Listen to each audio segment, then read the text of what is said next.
When a CPS investigator comes out, there are a number of different possible outcomes to that investigative process. Let's walk through them. The least invasive outcome of that process is basically that there's no finding of abuse or neglect and the case is closed, and the CPS worker takes no formal action. Moving on, in some cases, the CPS worker will recommend that the case be staffed by an alternative response system. That's a family-based safety system where the CPS workers are working with family collaboratively in an attempt to see if the agency possibly has some resources that may help that family do better. Next, in 5% of the cases that are filed, they are referred to what we call the family-based safety services. Family-based safety services involves ongoing CPS involvement in your home, in your family, for a number of months while you complete recommended CPS services. Now, the term services can be confusing, but what it actually refers to is a series of interventions that are recommended for you and your family to help reduce the possibility of abuse or neglect going forward. So those services could include counseling, could include some type of random drug testing, could possibly require you to take a psychological evaluation and follow recommendations.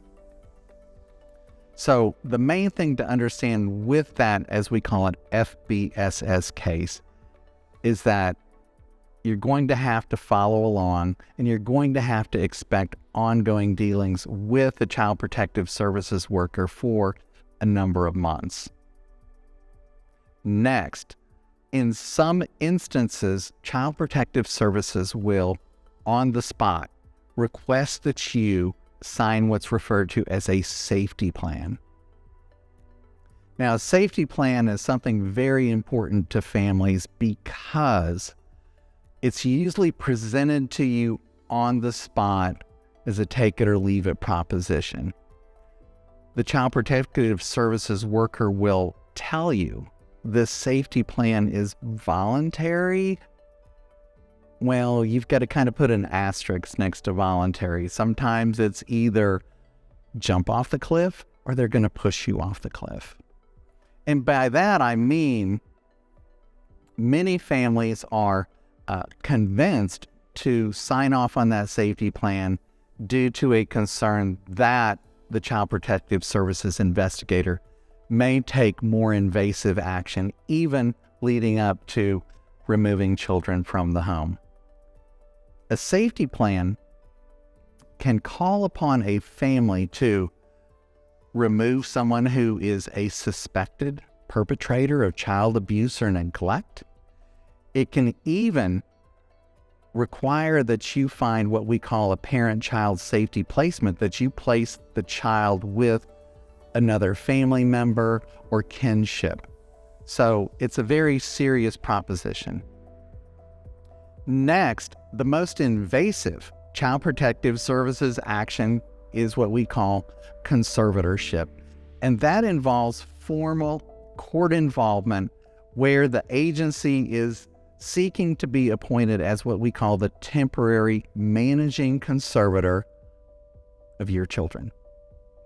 What that means is Child Protective Services is going to step into your shoes.